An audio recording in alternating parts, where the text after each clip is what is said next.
The ballroom glittered under golden chandeliers, but the light felt colder than ice to Evelyn Hartman. 6 months pregnant, she stood in the entryway of the Beaumont Grand Hotel's annual charity dinner. Her satin gown stretched gently over her rounded belly. She had spent the entire afternoon convincing herself that she belonged here, that she was still the wife of James Hartman, one of the city's most powerful millionaires.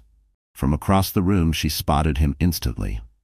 James had always been hard to miss. Tall, impeccably dressed, with that confident laugh that rolled like a polished marble down every conversation. But tonight, the warmth she once knew was directed entirely at the woman seated next to him, Vivienne Sloane. The name alone could curdle Evelyn's blood. 28, a social media influencer with 2 million followers, famous for her luxury lifestyle videos and endless string of men with deep pockets. She was the kind of woman who treated affection like an auction, sold to the highest bidder. And judging by the way she draped herself over James's arm, the bidding had already closed. Evelyn's fingers tightened around her clutch. She had been invited tonight out of duty. James insisted they keep up appearances for the sake of the company's image.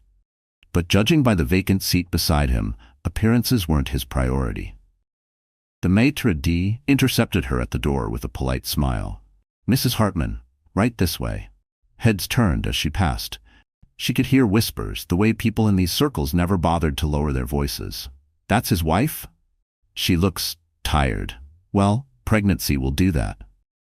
She kept walking, her heels steady even though her chest felt like it was collapsing. As she approached the table, James finally looked up. His gaze flicked over her, a fraction of a second, before returning to Vivienne, as if Evelyn were no more interesting than a passing waiter. "Evelyn," he said coolly, "I didn't think you'd make it." "I said I would," she replied, keeping her voice calm. Vivienne smirked. "Oh, how sweet. You must be exhausted carrying all that extra weight." Her eyes dropped to Evelyn's belly in mock sympathy. A ripple of laughter passed around the table. Evelyn's cheeks burned, but she didn't move. "I'm fine," she said simply. James leaned back in his chair, swirling his wine. "Darling, maybe you should sit at one of the quieter tables near the back. This is more of a networking crowd." It was a public dismissal. A humiliation so sharp that Evelyn could almost hear the snap of something breaking inside her. She glanced around. The faces at the table ranged from pity to amusement. No one spoke up. No one defended her. Her seat was already taken. Vivienne had made sure of that. So Evelyn stepped back. The maitre d' hesitated, then led her to a small table tucked away near the kitchen doors. From there, she had the perfect view of her husband's performance. The charming host, the powerful businessman, the man who, just hours ago, had told her she shouldn't bother with this event if she didn't feel glamorous enough. Evelyn touched her stomach. The baby kicked softly, as if reminding her that she wasn't here alone. Dinner dragged on. Each burst of laughter from James's table was another twist of the knife. She could barely taste the food. She just sat in silence, her mind running over the last few months, the late nights, the excuses, the new cologne that wasn't for her. By dessert, James was on stage, delivering a speech about family values and integrity in business. The hypocrisy was so thick, Evelyn almost laughed. Vivienne sat in the front row, smiling up at him like she owned the world. When the applause ended, Evelyn stood. She walked past their table without looking at either of them. She knew if she stayed 1 minute longer, the tears threatening to spill would betray her. Outside, the cold night air hit her lungs like a shock. She pressed a hand to her chest, breathing deeply. Somewhere deep inside, past the humiliation and the ache, something was shifting. Something sharp. Because tonight wasn't the end. It was the beginning. And by the time tomorrow came, James and Vivienne would learn exactly who they were dealing with. Evelyn didn't go straight home. Her driver opened the car door, but she shook her head. "Just drive around," she said quietly. The city's lights blurred into streaks of gold and white as they moved through the winter streets. She needed the motion, the hum of the engine, something to drown out the replay of every cruel smirk, every sideways glance from tonight. Her phone buzzed in her clutch. A message from James. "Hope you didn't take things personally. It was just business." Just business. Her hand tightened until the phone creaked. Somewhere between the vows they exchanged and tonight's humiliation, James had turned their marriage into a contract he could amend at will. And now, apparently, he'd decided she was an expendable clause. She thought about calling him back, letting the rage pour out of her in words she couldn't take back. But she didn't. She wasn't going to waste her anger on a man who saw her as an accessory. No. She was going to save it, shape it, turn it into something sharp enough to cut exactly where it would hurt him the most. The driver glanced at her in the rearview mirror. "Home, ma'am?" "Not yet," Evelyn said. "Take me to the office." The Hartman Group headquarters loomed like a glass fortress against the night sky. Though she hadn't set foot in the building for months, Evelyn still held a seat on the board, a seat James had always treated as a courtesy, not a position of power. What he'd forgotten was that she wasn't just his wife. She was also the daughter of Charles Whitmore, the man whose investment had built the Hartman empire from the ground up. She entered through the side lobby, avoiding the security cameras in the main hall. Her heels clicked across the marble floor, echoing through the empty space. At the 17th floor, the lights were still on in her private office. She hadn't been here in so long, but everything was exactly as she'd left it. The polished oak desk, the shelves lined with leather-bound ledgers, the discreet wall safe behind the abstract painting. Evelyn sat, opened her laptop, and began typing. Names, dates, numbers. The kind of details that could end a man's career overnight. Her father had once told her, "In business, the one with the records wins." She'd never forgotten that. And unlike James, she knew exactly where the records were buried. 2 hours later, her plan was taking shape. By morning, James would have no idea how close he was to watching his empire crumble. As she powered down the laptop, Evelyn caught her reflection in the window. The soft curve of her belly, the steel in her eyes. The world might still see her as the quiet, discarded wife, but that version of her had ended the moment James laughed along with Vivienne's cruelty. Back in the car, she leaned her head against the seat and closed her eyes. She felt the baby shift, a small flutter beneath her ribs. "We're going to be fine," she whispered. "Better than fine." Her phone buzzed again, another message from James. This time, just 4 words. "We'll talk tomorrow." Evelyn smiled to herself. Yes, they would talk tomorrow, but it would be a conversation he would never forget. Because by this time tomorrow, the man who mocked his pregnant wife in front of an entire ballroom would be standing in the ruins of his own making. Evelyn Hartman wasn't born into money. At least, that's what everyone in James's circle believed. It was easier that way. She let them think she was just a pretty girl from a modest background who'd gotten lucky, who should be grateful to spend her life decorating his arm at charity galas. The truth was far more complicated, and far more dangerous for James to know. She grew up in a small coastal town in Maine, the kind of place where everyone knew which car belonged to which family. Her mother, Margaret Whitmore, was a quiet force, the kind of woman who ran the local library like it was her personal kingdom. Her father, Charles Whitmore, was something else entirely. A man with an empire of investments, stretching from shipping lines to tech startups. He was the kind of name whispered in boardrooms, but never splashed across magazines. Her parents had raised her with one foot in 2 worlds, the warmth and humility of her mother's life, and the sharp strategic mind of her father's. When her mother passed away suddenly, when Evelyn was 17, she was left with her father's fortune, but also his caution. Charles had drilled one lesson into her. People show their truest selves when they think you have nothing to give them. So she learned to keep her wealth invisible. She drove second-hand cars through college, worked part-time at a bookstore while earning her degree in architecture, and wore classic modest clothes that wouldn't draw attention. It wasn't about hiding, it was about observing. That was how she met James. It was a Thursday afternoon and she ducked into a downtown cafe to escape the rain. He was there in a tailored suit, laughing too loudly into his phone, the kind of man who made every inch of the space his own. When he noticed her sitting by the window, flipping through building sketches, he ended his call and walked straight over. "You're going to ruin your eyes staring at those lines in this light," he'd said, smiling as though they were already acquainted. She'd laughed, surprised by his directness. "I'm an architecture student. comes with the territory. He ordered them both coffee without asking, and by the time the cups were empty, she knew 3 things about him. He was ambitious, he was charming, and he was used to getting what he wanted. They began dating, and for the first few months, James was relentless in his pursuit. Flowers delivered to her office, dinners at restaurants she'd never dared to step into, long walks along the harbor where he spoke about his dreams of building his own company, of leaving his mark on the city. He told her she was different, that she made him feel grounded. She believed him. Within a year, they were married in an intimate ceremony on the Whitmore family estate, a location James had assumed was just some charming old property she'd rented for the occasion. She didn't correct him. In the early days, marriage felt easy. She designed the interior of their first home. He worked long hours, but always came home to her. They talked about children in abstract, dreamy terms. He would rest his head in her lap while she read, and she would fall asleep to the rhythm of his heartbeat.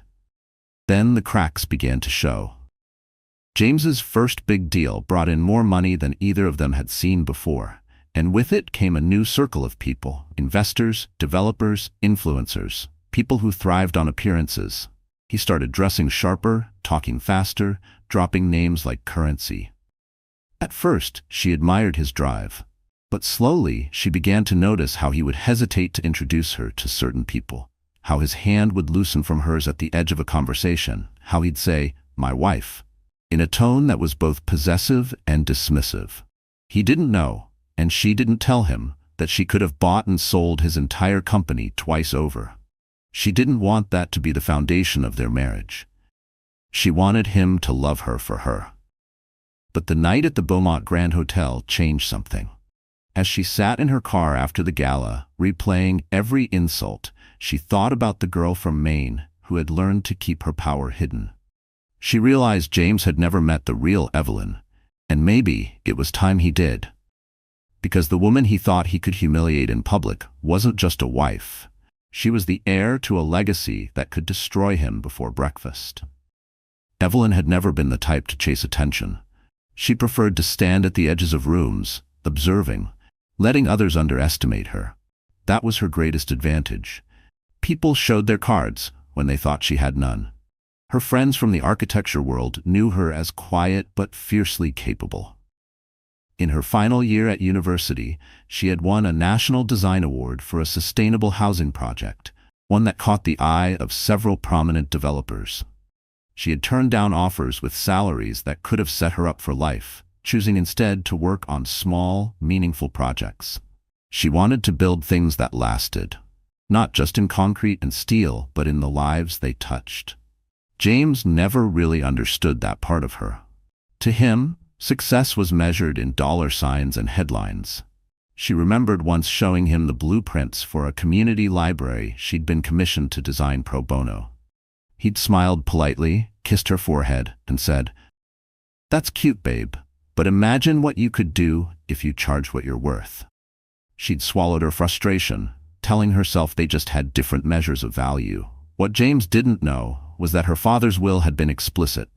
Her inheritance was hers alone, untouchable by any spouse unless she chose otherwise.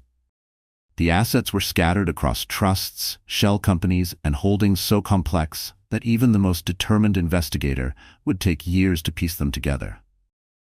Her only confidant in this was her godfather, Henry Lowell, a retired corporate lawyer who had been her father's right hand. He was the one who had taught her the finer points of corporate warfare, how to move assets quietly, how to dismantle a hostile takeover before it began.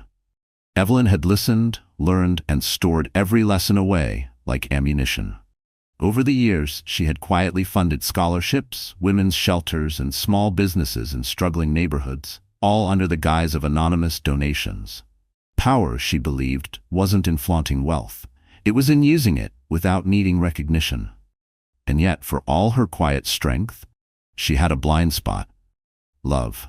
She had believed James when he said he wanted a partner. She had believed that the man who brought her coffee in bed and listened to her late-night worries would never trade her dignity for a few laughs at a gala table. That blind spot had cost her. But not anymore. As the city slept that night, Evelyn sat in her study at home, surrounded by files Henry had sent over years ago.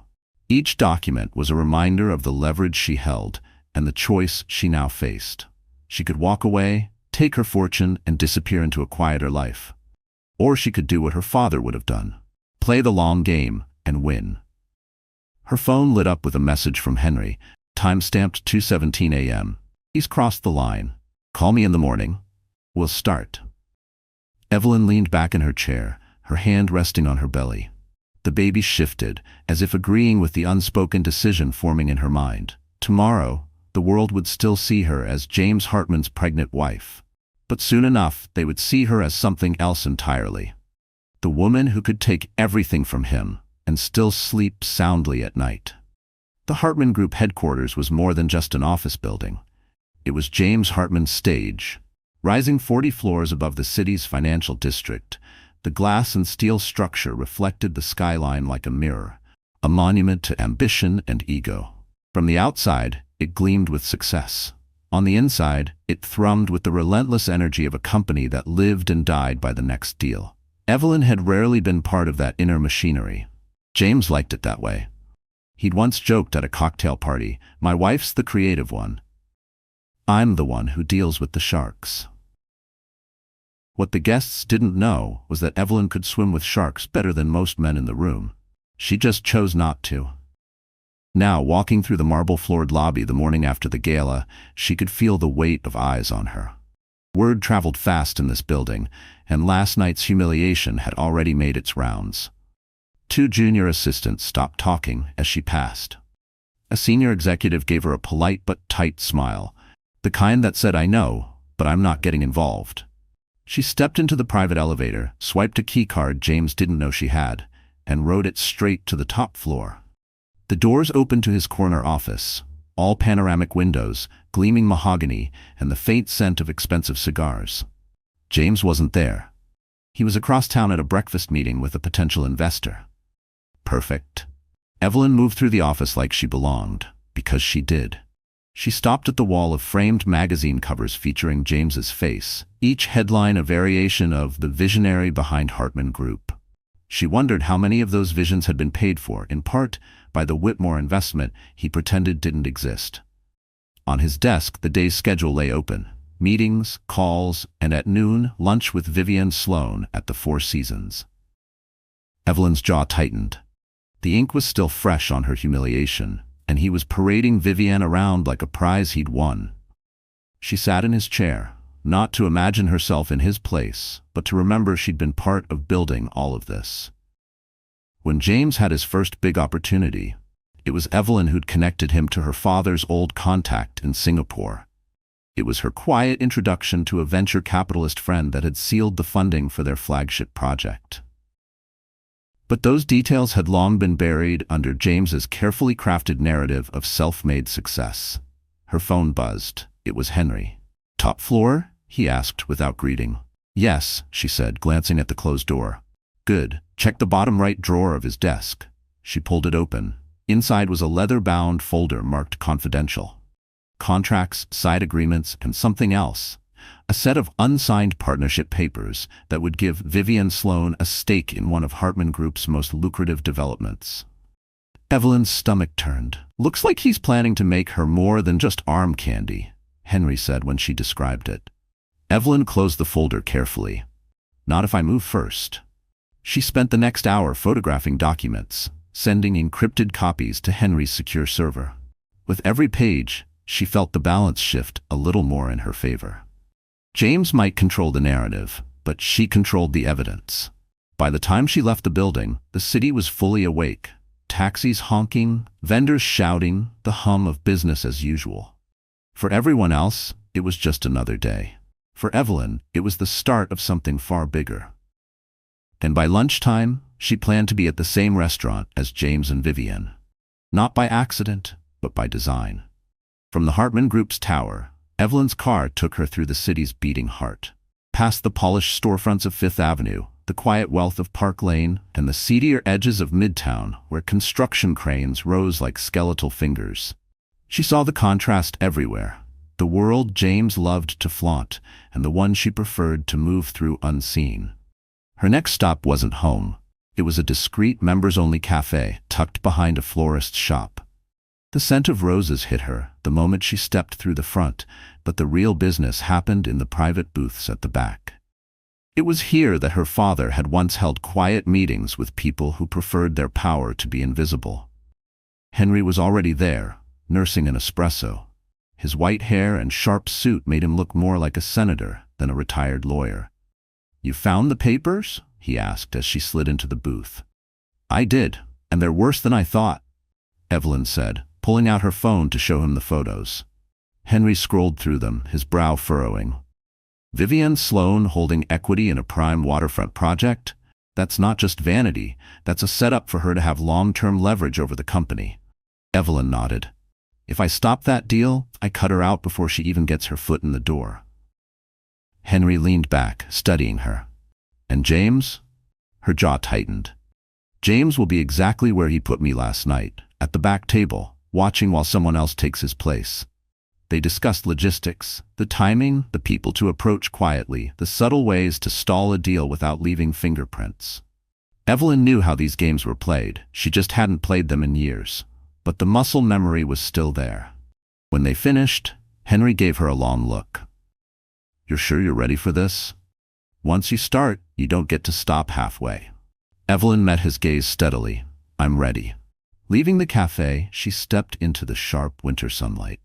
Across the street, she spotted a familiar figure, Lila Monroe, a society columnist known for her sharp tongue and sharper pen. Lila had been at the gala last night, and she'd seen everything. "Evelyn Hartman," Lila called, crossing the street in heels that should have been impossible to walk in. "I was just about to call you. That little scene at the Beaumont? My readers are dying for details." Evelyn smiled faintly. "I'm sure they are. But what if I gave you something better? Something that would make Vivienne Sloan wish she'd stayed on social media instead of trying to play in the big leagues." Lila's eyes lit up. "You have my number." As Evelyn walked away, she felt the pieces clicking into place. James thought his humiliation of her would fade into gossip and then disappear. But she was going to make sure it became the opening chapter of a story he couldn't control. By the time she reached the Four Seasons for lunch, she'd arranged everything. The timing, the seating, even the discreet photographer who would happen to be in the restaurant at the right moment. She paused at the entrance. Glancing through the glass, James was already there, leaning in close to Vivienne. His hand rested on hers like it belonged there. Evelyn straightened her coat, stepped forward, and pushed open the door. Because today, she wasn't the woman being sent to the back table. She was the one setting the stage. Vivienne Sloan had mastered the art of being noticed. At 28, she understood that power wasn't always about owning the table. Sometimes, it was about making sure everyone at the table was looking at you. She came from nothing, or so she claimed in interviews. "Grew up in a one-bedroom apartment, single mom, 3 jobs," she'd say, her voice trembling, just enough to make it believable. What she didn't mention was the years spent drifting between wealthy mentors, the luxury trips sponsored by men twice her age, or the fact that her Instagram empire had been built on borrowed handbags and rented sports cars. By the time she met James Hartman at a real estate conference, Vivienne had perfected her role. She wore a silk dress that hinted at money without screaming for it, laughed at all the right moments, and let James feel like he was the one doing the chasing. Within a month, she was a regular at his side, at industry dinners, rooftop parties, and weekends in the Hamptons. Vivienne understood James in a way few others did. He craved admiration, and he hated to feel replaceable. So she made herself indispensable. She praised his business instincts in public, flattered him in private, and never let a conversation go by without planting the idea that he could do better, that he deserved better, than a quiet wife who didn't even work in his world. It wasn't long before she'd begun whispering about image, about how investors preferred a power couple who looked the part. Evelyn, she implied, didn't look the part. Not anymore. James resisted at first. He was careful, worried about appearances. But Vivienne was patient. She played the long game, appearing at charity events by coincidence, sending thoughtful gifts to his office, even befriending some of his closest colleagues. The more present she became, the more Evelyn's absence stood out. By the time the Beaumont Gala came around, Vivienne knew she'd won. She'd maneuvered herself into the seat beside James at the main table, made sure Evelyn's place card was moved to the back. It wasn't just about humiliating her, it was about claiming territory. What Vivienne didn't know was that she'd drawn the attention of people far outside James's glittering circle. Lila Monroe had been watching her for months, gathering little inconsistencies in her self-made story, and Henry Lowell knew enough about her sudden financial windfalls to suspect she wasn't just after James's heart. Vivienne didn't care. She believed the rules didn't apply to her. After all, she'd gotten this far by rewriting them. That morning, as she slipped into a fitted cream blazer and diamond studs for her lunch with James, she wasn't thinking about Evelyn. She was thinking about the waterfront development deal James had promised to bring her in on. Equity, influence, a seat at the table. The kind of security that would keep her relevant long after her looks began to fade. She glanced at herself in the mirror, lips curving. In her mind, Evelyn was already out of the picture. But Vivienne had never played against someone who could pull the rug out from under her before she even realized the game had changed. If Vivienne was the spark, James was the fuel. James Hartman had always considered himself a self-made man, a narrative he guarded fiercely. In truth, his early ventures had been propped up by Evelyn's quiet introductions and her father's discreet capital. But over time, James began to believe his own myth. He liked the way people deferred to him in meetings, the way journalists angled their questions, as though he'd single-handedly built his empire from scratch. Power, for James, was addictive, and like any addict, he needed a bigger hit each time. The small real estate flips that once excited him now felt beneath him. He wanted skyscrapers, waterfront projects, entire neighborhoods stamped with the Hartman name. But ambition had a price. The larger his deals became, the more he needed investors who valued optics as much as numbers. That's where Vivienne came in. She understood that James needed more than financial backing. He needed someone who could make him look untouchable. Together, they crafted an image. The magnetic power broker and his glamorous partner, photographed at openings, premieres, and high-profile charity events. Evelyn, with her understated dresses and preference for quiet corners, didn't fit that picture. At first, James justified it to himself. "It's just PR," he told colleagues when they noticed Vivienne's increasing presence. "Evelyn's fine with it." He told himself it wasn't betrayal if it served the business. But somewhere along the way, the lines blurred. Dinners turned into weekends away. Weekends turned into whispered plans for a shared future. By the time of the Beaumont Gala, James had stopped thinking about how Evelyn might feel. He saw her as part of the past. Someone who had helped him get started but had no place in the empire he envisioned now. The public dismissal at the gala wasn't an accident. It was a message to both Evelyn and everyone watching. She no longer mattered. James liked to think he was in control. He didn't realize that Vivienne was already positioning herself for the moment she wouldn't need him anymore. That the equity stake in the waterfront project wasn't just a gift, it was her insurance policy. That morning, as he reviewed his schedule, James was focused on closing a deal over lunch with Vivienne. He didn't notice the gaps in his desk drawers, the faint scent of Evelyn's perfume lingering in his office, or the fact that a very different kind of meeting was being arranged for him, one he would have no control over. Because while James and Vivienne thought they were playing Evelyn, they were about to learn they'd been playing on her board all along. And the woman they had underestimated was moving her pieces into place faster than they could see. The Four Seasons restaurant was the kind of place where deals worth millions were made over a glass of vintage wine.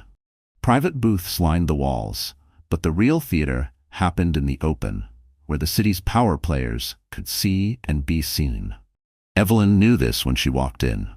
She also knew exactly where James and Vivienne were seated.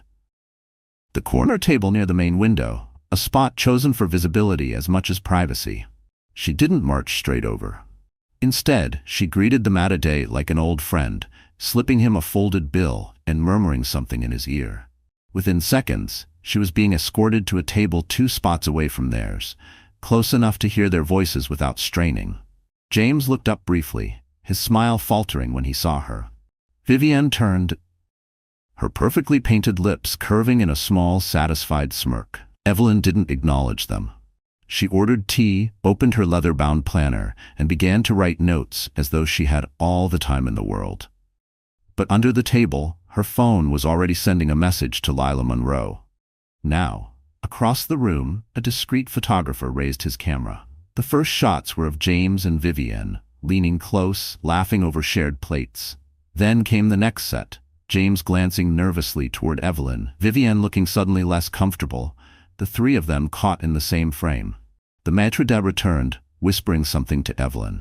She nodded, stood, and walked toward James's table with a poise that made every head in the room turn. "James," she said, her voice carrying just enough to be heard by the neighboring tables. "I believe you have something that belongs to me." Vivienne's eyes flickered. "Excuse me?" Evelyn ignored her. "The waterfront development?" she said to James. "My father's investment seeded that project. You've conveniently forgotten to mention that." James's jaw tightened. "This isn't the place." "It's exactly the place," Evelyn interrupted, her tone crisp. "You wanted to humiliate me in public. Let's finish what you started." A hush fell over the nearby tables. Even the waitstaff seemed to pause. Evelyn pulled a slim folder from her bag and laid it on the table. "These are copies of the original agreements, including the clause that requires my approval for any equity transfer, which means Vivienne's little stake in the project, legally worthless without my signature." Vivienne's face flushed. "You can't just—" "Oh, I can," Evelyn said softly, "and I will." She left the folder on the table, turned on her heel, and walked out, past the photographer, past the gawking diners, past the maître who looked like he'd just witnessed a scene from a movie. By the time she reached the sidewalk, her phone buzzed with a message from Lila. "Front page tomorrow. You'll want to see it." Inside the restaurant, James and Vivienne were still sitting in stunned silence, their perfect lunch shattered in front of an audience that would remember every detail.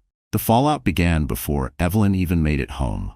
Her car had barely turned onto Park Avenue when her phone started buzzing non-stop. Texts from friends, acquaintances, even strangers who had been at the Four Seasons. The story was already moving faster than she'd anticipated. Someone had posted a blurry photo to social media. James, mid-argument, Vivienne looking flustered, Evelyn standing over them with that calm, unshakable expression. By the time she stepped into her townhouse, Lila Monroe's message was waiting with a screenshot of her draft headline. "Heiress outs husband's mistress in $200 development power play over lunch." Henry called next. "You made the front page before the paper even went to print," he said, a note of approval in his voice. "You've effectively frozen the waterfront deal. No investor is touching it until the ownership questions are settled." "Good," Evelyn replied, slipping off her coat. "Let them stew." Meanwhile, at the Hartman Group offices, the ripple effects were immediate. Senior partners were fielding calls from concerned stakeholders. Junior employees whispered in the hallways, refreshing their phones for updates. The PR team scrambled to draft a statement, but every version James approved seemed to make things worse, either by downplaying Evelyn's involvement, which investors didn't like, or by denying Vivienne's role, which no one believed. Vivienne tried to call Evelyn twice that afternoon. Both times, Evelyn declined without a word. She didn't need to hear Vivienne's spin. She'd already won this round. That evening, a new photo began circulating online. A candid shot of Evelyn leaving the restaurant, sunlight catching the edge of her coat, the faintest smile on her lips. The caption read, "The calm after the storm." By nightfall, the hashtag Hartman Lunch was trending. Some posts were gleeful gossip, others were surprisingly supportive, praising Evelyn for standing her ground in such a public way. But Evelyn knew this was only the first strike. Public humiliation might bruise James's ego, but it wouldn't end the game. He was too proud, too desperate to maintain his image. And Vivienne? Well, she wouldn't walk away without a fight. As she sat in her study that night, sipping tea, she allowed herself one small moment of satisfaction. The board was set. The pieces were moving. And tomorrow she planned to make a move that would force both James and Vivienne into a corner they couldn't escape. The morning after the restaurant scene, the city woke up talking about Evelyn Hartman. Newspapers ran her photo alongside headlines about corporate betrayal. Talk shows debated whether she was a calculating heiress or a wronged wife finally fighting back. But inside her townhouse, Evelyn didn't feel victorious. Not yet. She woke early, the winter light pale through the curtains, and sat on the edge of her bed. Her body ached, not just from the pregnancy, but from the emotional strain of the past 48 hours. She pressed a hand to her belly, feeling the slow, steady kicks, and wondered if her child could sense the tension she carried. Her phone kept buzzing on the nightstand. She ignored it. She didn't want to read more gossip or field more "Are you okay?" messages from acquaintances who hadn't cared 2 days ago. She wanted quiet. In the kitchen she made tea, but even the familiar ritual felt off. The house was too still. Her mind wandered to the early years with James, before the deals, before Vivian. She remembered the weekend they'd painted the nursery in their first apartment, how he'd gotten more paint on himself than the walls, how they'd fallen asleep on the floor with rollers still in their hands. She'd loved him then. And some part of her still grieved for that man, even if he no longer existed. By mid-morning, the weight of it all began to press harder. She walked into her study, intending to organize her notes on the waterfront project, but instead found herself sinking into the leather armchair, staring at the window. The city outside was alive and loud, but she felt disconnected, like she was watching it from behind glass. The truth was, even with her resources, her connections, and her plan, Evelyn was tired. Fighting back required energy, and the pregnancy had already left her drained. For a moment, she wondered if it was worth it. If disappearing quietly might be easier. The thought unsettled her. She had never been the type to run, but the idea lingered in the back of her mind, a dangerous whisper. That's when her phone rang again, this time Henry's name flashing on the screen. She almost didn't answer. When she finally did, his voice was sharper than usual. "Evelyn, we need to talk. Things just escalated." She sat up straighter, her fatigue pushed aside. "What happened?" "James is moving faster than we thought. He's called an emergency board meeting for tomorrow. My guess? He's going to try to strip you of your voting rights." Her pulse quickened. "He can't. Not without a majority." "True, but if he's desperate enough, he might have found a way." Evelyn stood, crossing the room to the desk. Her reflection in the window looked steadier now, the slump gone from her shoulders. The moment of doubt was fading, replaced by the familiar edge of determination. If James wanted a war inside the boardroom, she would give him one, and she wouldn't just play defense. While Evelyn was regaining her focus, the rest of the city was still buzzing. Vivian spent the morning on damage control, calling her PR contact and sending carefully worded statements to lifestyle bloggers she'd once courted for glowing features. This was all a misunderstanding, she claimed. Business and personal lives sometimes overlap. That's all. But no amount of spin could erase the images from the Four Seasons. The photograph of Evelyn standing at their table had already become a meme, paired with captions like, "Don't mess with the quiet ones," and "Corporate chess, not checkers." For James, the humiliation cut deeper. His phone was flooded with calls from investors demanding explanations. His own board members were questioning his judgment, not just for getting involved with Vivian, but for letting the situation go public. He blamed Evelyn for orchestrating the spectacle, which, in his mind, justified whatever came next. That afternoon, Henry sent Evelyn a discreet update. "Vivian's been making calls to secure allies for James. Looks like she's promising them access to the waterfront project in exchange for their votes." Evelyn read the message twice, then set her phone down. She could feel the walls closing in. The pressure from the board, the relentless media coverage, the calculated moves by James and Vivian. For a brief moment, the exhaustion returned, heavier than before. She walked to the nursery, still only half furnished, and stood by the window. Outside, the bare winter trees swayed in the wind. "This is for you," she whispered to the baby. "We're not letting them win." The words steadied her. By evening, she was back in her study, pulling files from the locked cabinet, arranging documents in neat piles. The faint hum of the city outside felt different now. Not distant, but alive with possibility. Henry called again, just before midnight. "I've set up a meeting for you with two of the most influential board members. They've stayed neutral so far, but I think they can be convinced to side with you." Evelyn glanced at the clock. "Then tomorrow isn't just about surviving James's move. It's about ending his control altogether." And if that meant showing the board exactly what kind of man James Hartman really was, she was ready to strip away every illusion he'd built. The next morning, Evelyn arrived at the Hartman Group headquarters before sunrise. The city was still wrapped in shadows, with the streets slick from an overnight drizzle. She didn't need an audience for what was coming. Not yet. Henry met her in the underground parking garage, handing her a slim black briefcase. "Everything you'll need is in here," he said. Inside were documents Evelyn had been keeping hidden for years. Original investment records from her father's trusts, private correspondence showing that James's first major deal had been secured with Whitmore Capital. And, most damning of all, proof that James had used company resources to fund personal expenses with Vivienne. "These will do more than stop him from stripping your voting rights," Henry said quietly. "If he wanted, they could end his career." Evelyn ran her fingers over the edges of the papers. She had kept these locked away, not because she couldn't use them, but because she'd hoped she would never have to. The boardroom was already filling when she walked in. The long mahogany table gleamed under the recessed lighting, and the skyline stretched beyond the floor-to-ceiling windows. James stood at the head of the table, his smile tight, Vivienne seated just behind him like a silent shadow. "Evelyn," James said, his tone dripping with forced politeness, "glad you could join us. We have a lot to discuss." She took her seat without replying, placing the briefcase on the table. The meeting began with James presenting a motion to restructure the company's voting shares, citing recent public distractions as a reason to protect the Hartman Group's stability. His eyes flicked toward Evelyn at the word distractions. When he finished, Evelyn spoke for the first time. "Before the board votes, I think it's important they have all the facts." She opened the briefcase and began laying out the documents one by one.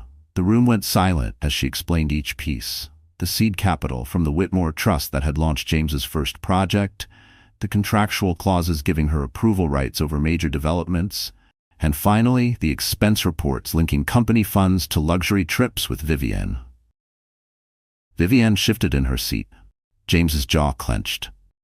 "These aren't rumors," Evelyn said calmly. "These are records, and they paint a very different picture from the one you've been selling." One of the senior board members leaned forward. "Mrs. Hartman, are you suggesting that without Whitmore Capital, the Hartman Group wouldn't exist?" Evelyn met his gaze. "I'm not suggesting it. I'm stating it as fact." The weight of her words settled over the room. James's carefully constructed image, the self-made visionary, was unraveling in front of the very people whose support he needed most. And for the first time, Evelyn saw fear flicker in his eyes. A low murmur spread through the boardroom as the documents were passed from hand to hand.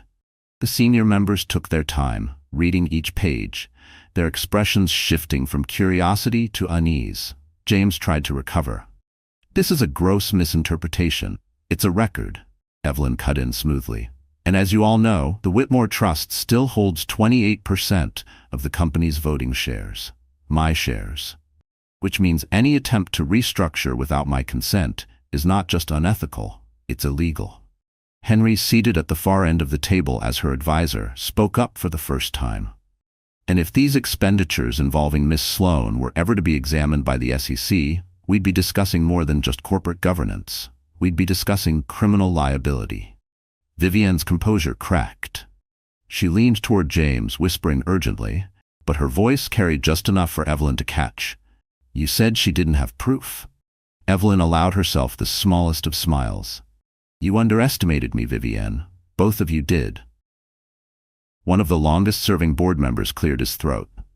"I think it's clear that any vote to alter the company's structure today would be ill-advised.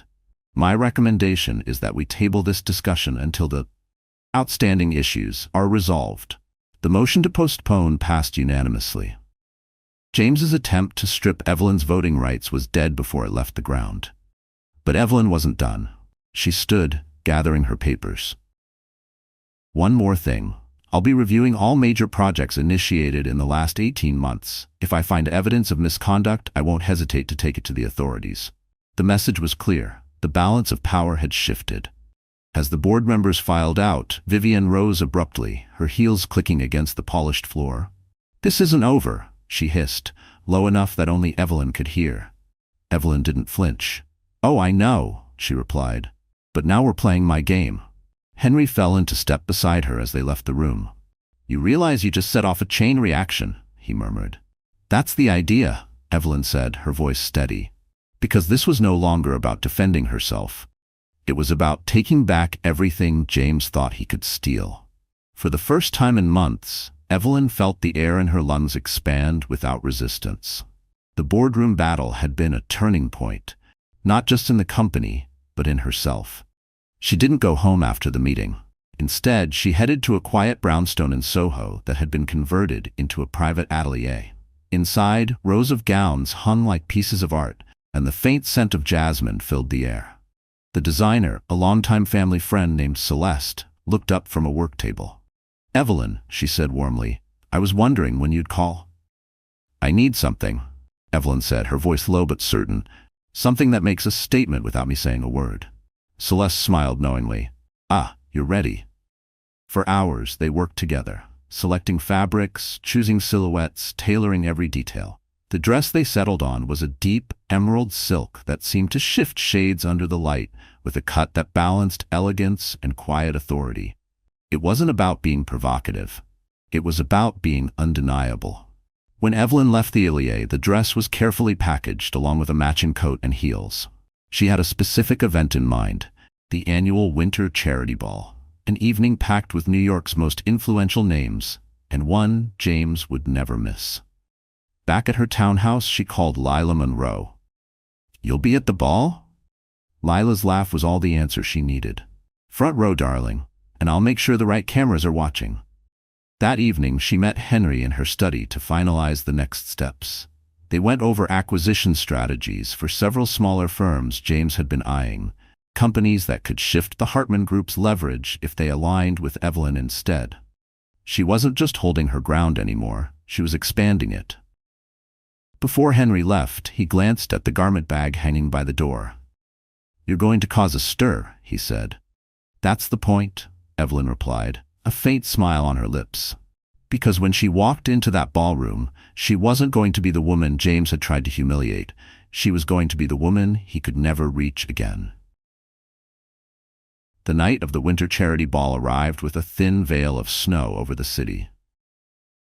The grand ballroom of the Beaumont Hotel was lit like a scene from a dream, crystal chandeliers casting warm light over gold-draped tables, the air alive with the hum of money and influence. James was already there, wearing his most expensive tuxedo, Vivienne on his arm in a silver gown that shimmered under the chandeliers.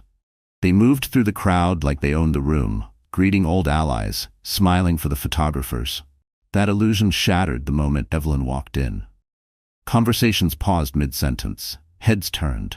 The emerald silk of her gown caught the light with every step, her coat draped effortlessly over her shoulders. She wore no necklace, no ostentatious jewels, just diamond studs and a calm, unshakable expression. James's smile faltered. Vivienne's hand tightened on his arm. Evelyn didn't rush to confront them. She didn't need to. Instead, she made her way through the crowd with quiet confidence, stopping to greet the city's most influential figures. The mayor's wife, a venture capitalist who'd once funded James, a media mogul with a personal grudge against him. Each handshake, each brief conversation was another subtle reminder that her network was deeper and older than James's glittering circle. Lila Monroe trailed behind, her camera phone discreetly capturing every moment. She whispered to Evelyn at one point, "These shots are going to break the internet." The real moment came an hour later, when the charity auction began. Evelyn stepped forward to announce a surprise donation, a multi-million-dollar contribution to rebuild community centers across the city, funded entirely through the Whitmore Trust. The applause was thunderous, and the cameras caught every second. From across the room, James watched, his jaw tight. Vivienne leaned in, whispering something sharp, but Evelyn didn't look their way. She didn't have to. Because tonight wasn't about James. It was about reclaiming her place, not as someone's wife, but as someone the entire room now recognized as a power in her own right. And as the evening wound down, Evelyn knew the real confrontation was coming, and it would happen on her terms.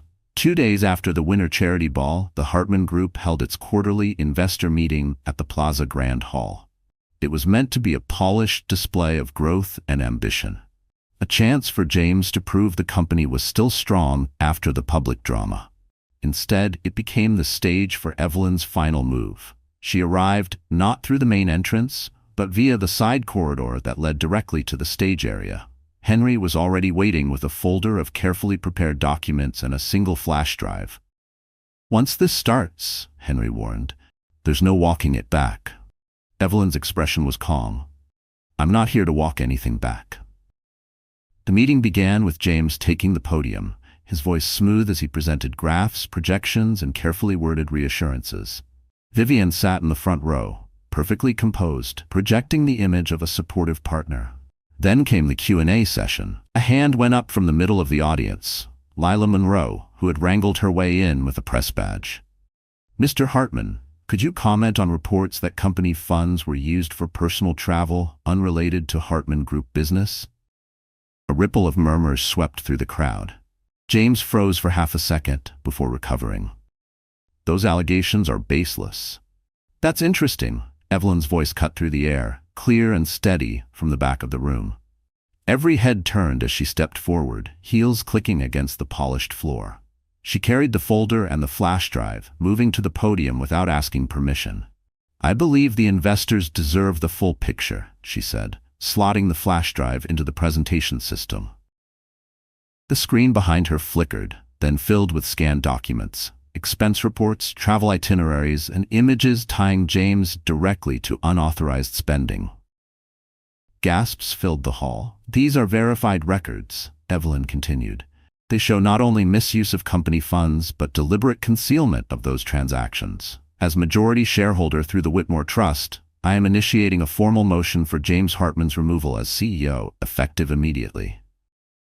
James's voice rose, sharp and desperate. "You can't do this." "I already have the votes," Evelyn said simply. The tension in the room was electric. Investors whispered, some nodding in approval, others stunned into silence. And in that moment, Evelyn knew the outcome was no longer in doubt. She had just taken everything James had built in front of everyone who once believed in him. The room erupted into controlled chaos. Some investors stood, demanding immediate clarification. Others leaned in toward one another, voices low but urgent. The board members seated near the front quickly gathered in a huddle, their faces pale. Henry stepped forward, handing Evelyn a sheet of signatures, the formal consent from a majority of voting shareholders. "It's done," he whispered. The chairman of the board took the microphone. "Given the evidence presented and the consensus of the shareholders, we accept the motion. Effective immediately, James Hartman is removed as CEO of the Hartman Group." A stunned silence fell over the room. James's face drained of color, his lips parting as if to argue, but no words came. Vivian's composure shattered. She stood abruptly, grabbing her purse, muttering something under her breath as she stormed toward the exit. Cameras followed her every step. Lila Monroe was already typing furiously on her phone, no doubt sending out the first wave of headlines. Evelyn didn't gloat. She simply stepped back from the podium, letting the reality settle in for everyone watching. She'd come not to humiliate for the sake of humiliation, but to reclaim what was hers and to protect the legacy her father's trust had built. As James was escorted out by 2 security personnel, he glanced back at Evelyn. His expression wasn't just anger, it was disbelief. He had never truly believed she had the power to take him down. The meeting adjourned in a storm of chatter and flashing cameras. Outside the plaza, reporters clustered on the steps calling Evelyn's name, shouting questions about her next move. She paused only once, turning toward the cameras. "My focus," she said calmly, "is ensuring the Hartman Group operates with integrity and accountability, values that should never be negotiable." The clip would air on every major network that night. As she stepped into the waiting car with Henry, the cold winter light broke through the clouds, catching on the emerald ring she wore, her mother's. And while the city buzzed with the news, Evelyn knew the final word hadn't yet been spoken. That would come in the way she rebuilt everything James had tried to destroy. In the weeks following James's removal, the Hartman Group underwent a quiet but decisive transformation. Evelyn, now formally recognized as the company's acting chairwoman, worked closely with the board to review every ongoing project. Questionable contracts were dissolved. Resources were redirected toward developments that aligned with her father's original vision: sustainable, community-focused, built for longevity rather than flashy headlines. The press followed her every move, but the tone had shifted. She was no longer framed as the humiliated wife. Instead, headlines read, "Evelyn Hartman, from socialite to CEO, and the heiress who took on the empire and won." Behind closed doors, Evelyn also took steps to protect herself and her child. She quietly transferred key holdings into a private trust under her control, ensuring that no one, not James, not Vivian, not even future board members, could use her assets against her again. James, meanwhile, had all but vanished from the public eye. Reports surfaced of him selling off personal properties to cover mounting legal fees. The SEC had opened a preliminary investigation into the misuse of corporate funds. Vivienne was spotted once in Miami, but her usual stream of curated social media posts had gone silent. On a crisp March morning, Evelyn attended the ribbon-cutting ceremony for the first of the community centers funded by her winter charity ball pledge. Children raced across the new playground, while parents stood nearby, watching with grateful smiles. Reporters were there too, but for once, Evelyn didn't mind the cameras. During her short speech, she looked out at the crowd and felt a deep calm. "This isn't just about buildings or businesses," she said. "It's about creating spaces where people feel safe, respected, and valued, where no one can take away your dignity." Afterward, as she mingled with the families, one young woman approached her, holding a toddler on her hip. "I saw what you did," the woman said quietly. "At the restaurant and after. You reminded me we don't have to accept being treated like we're less than we are." Evelyn felt a lump rise in her throat. "No," she agreed. "We never do." Because her victory wasn't just in what she'd taken back. It was improving to herself and to anyone watching that strength isn't always loud, but it is always unstoppable. Spring in New York came late that year, but when it arrived, the city seemed to glow. Evelyn's townhouse garden bloomed in soft pinks and whites, and for the first time in a long while, she felt at peace in her own home. One Saturday morning, she stood by the nursery window, cradling her newborn daughter. The baby's tiny fingers curled around hers with surprising strength. Evelyn looked down at her and smiled. "You'll never have to wonder if you're enough," she whispered, "and you'll never let anyone tell you otherwise." Henry visited later that day, bringing flowers and a stack of finalized legal documents confirming Evelyn as the permanent CEO of the Hartman Group. "It's official," he said with a grin. "Your name's on the door now. No one can take it away." She placed the papers on the mantel without ceremony. Her focus wasn't on titles anymore. It was on what she could do with them. Plans were already in motion to expand the community center program statewide, to mentor young women entering business, to create scholarships for those who, like her, had once been underestimated. That evening, Lila Monroe published her final piece on the saga, pairing a candid photo of Evelyn holding her daughter with the headline, "She didn't just survive, she rebuilt." The article ended with a quote from Evelyn. "People think power is about control. It's not. Real power is the ability to walk away from what diminishes you and to build something better in its place." The piece went viral overnight. Women from all over the world sent messages sharing their own stories of walking away, of starting over, of refusing to be defined by someone else's betrayal. Evelyn read a few before bed, her daughter sleeping soundly beside her. She knew the world would keep moving, that new challenges would come. But she also knew one thing with absolute certainty. She had taken back her life. And in doing so, she'd shown that no matter how public the fall, the rise could be even greater. All right, so that's how our story comes to an end. And my dear friends, if you're still here with me right now, it means something in this journey has touched your heart in a way words can't quite capture.